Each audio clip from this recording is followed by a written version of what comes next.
Hey everyone, welcome back to Homegrown Passion. It's February and we're getting ready for spring. And if you haven't been keeping track, it's March 19th. And with Phil the groundhog not seeing a shadow, it's definitely going to come early. So we're going to do a tour of the greenhouse and also talk about ideas of things I want to plant coming up. And as you can see, my greenhouse is finally filling up and that really makes me happy. And I want to show you something. Most people don't show you the bad parts of the greenhouse, so I want to show you a problem that I had. So I have some Thai basil and I have some regular Genovese basil there. And you can tell down here I have a lot of yellow leaves. Well, I had an old-time horticulturist tell me that in the wintertime your plants don't uptake enough iron, so add like a teaspoon or more to your nutrient tank every single day. So I've been doing that for the past 5 days and you can tell the new growth is really nice and green. And for me, my basil plants are always a really good indicator of how the nutrient formula is in my nutrient tank and if I need to change it or not, if too many salts have built up. So that's why I plant all the basil. Here's some extra CSA program leftovers. It's Toca Bacana, and we're going to use it to make some spring rolls, and I use it a lot in all my Asian dishes, and I love the leaves in salads. It adds a nice fluffy texture and beautiful color. I planted these guys in the channels yesterday. It's kohlrabi, quick star. This is my second planting for my CSA program this year. I usually only do it once a year, but it went over really well.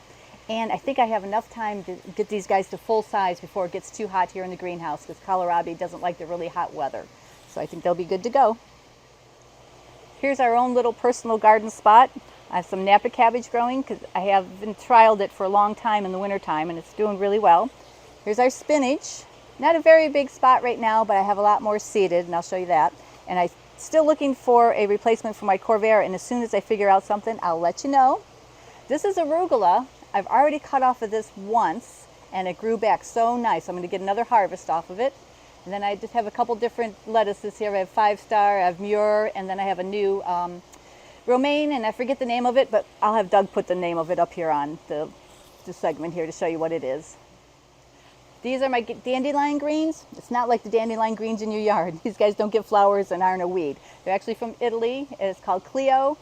They do really well. It's going to get about that big when I go to harvest it. Lots of nutrients in these, and they're really versatile. You can either saute them or put them in a salad. This is my charbel. It's a Swiss chard. This will be my third time to plant it for the winter time for my CSA program.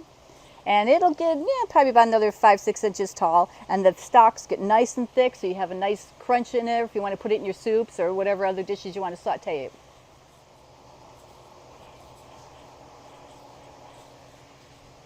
And if you've been following my channel, I bet you guys can guess what this is. It's watercress. It's a very nutrient-dense food. It's really easy to grow here in the hydroponics. I can get this up to 1.5 feet tall if I wanted to, but then it gets really stalky. So I like to just have a nice little mound of it so it's all nice and tender. So you can put it on sandwiches or you can make a soup out of it. It's just a really versatile type of crop. This is another slow growing plant. It's endive, it's benifine. So this will be my second time here in the greenhouse for the winter. It gets a nice white middle to it. It does have the little bit of a bitter flavor to make a really great freezy salad. So here's our personal garden again. These are leeks. I've grown them quite a few times and they get nice and big for me, and if I do have too many, I chop them up, put them on a cookie sheet, freeze them, and then put them in a Ziploc bag, and I can use them for all my different recipes. And of course my other favorite is Italian parsley. This smells so good. Sometimes I just pull off a piece and eat it. It's just really refreshing. So in the Nursery Channel here, under the lights, I have Chinooku, which I grow quite a bit of because I really like it. But I thought I'd show it to you in the smaller size. And then back here, I have some cucumber plants, and the English cucumbers getting ready to go back into the beetle bucket so I can keep my crop going all year long. And on this side of the aisle is Rebelski, my greenhouse tomato. They're like an heirloom tomato. You can see by the little creases and ridges in them. They have a really shiny skin and they get so nice and red all the way through. They're a great slicer. And over here is my colored bell peppers.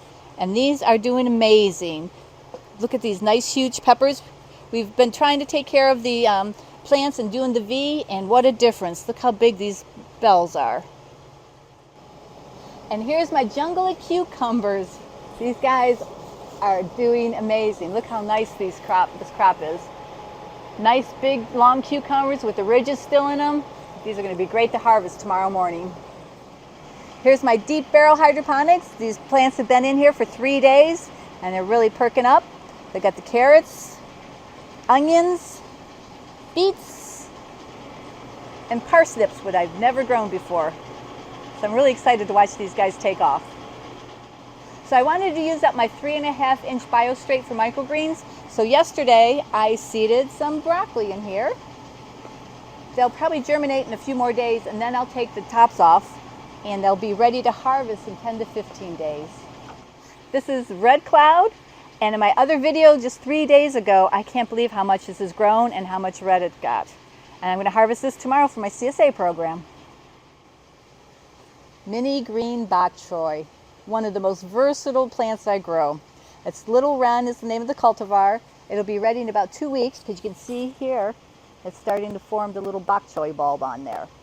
They don't get real big. They don't get big in, like the white ones. They stay nice and small, and they're so good in the summertime. You can grill them, you can saute them, you can put them in your salad. It's just a really good all-around crop. Now you're probably thinking I'm growing more watercress. Kind of looks that way, but it's Carlton. Planted them in the channel about a week ago, so they're just starting to take off. And they'll probably be ready to harvest my CSA program in about 4 weeks. Here's the last of what I have to show you that I have growing in the greenhouse. As you can tell, I recycle my styrofoam plates. I have Corvair and space spinach started, or getting ready to be started. I have it in the hydrogen peroxide solution. I have a couple videos on doing that, and the radical isn't out for these guys yet, so I'm going to cover them back up and look at them again tomorrow. And then up there in that little cube up there, I started some more carrots. I still have more room in the deep barrel hydroponic out there, and I want to do a couple different crops so I can have carrots for a month or so. And you can hear the clicking.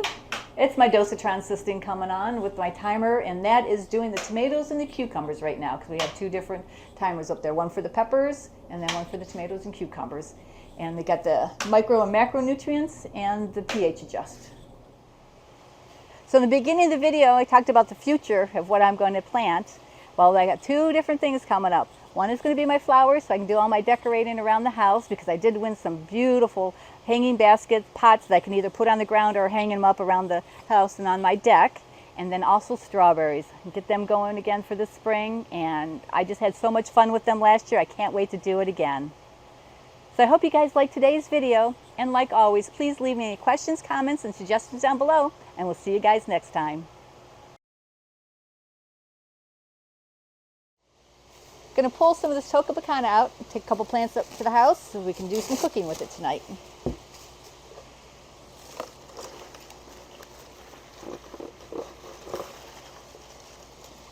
Look how nice and long and healthy those roots look. I think I'm only going to need 1 for tonight.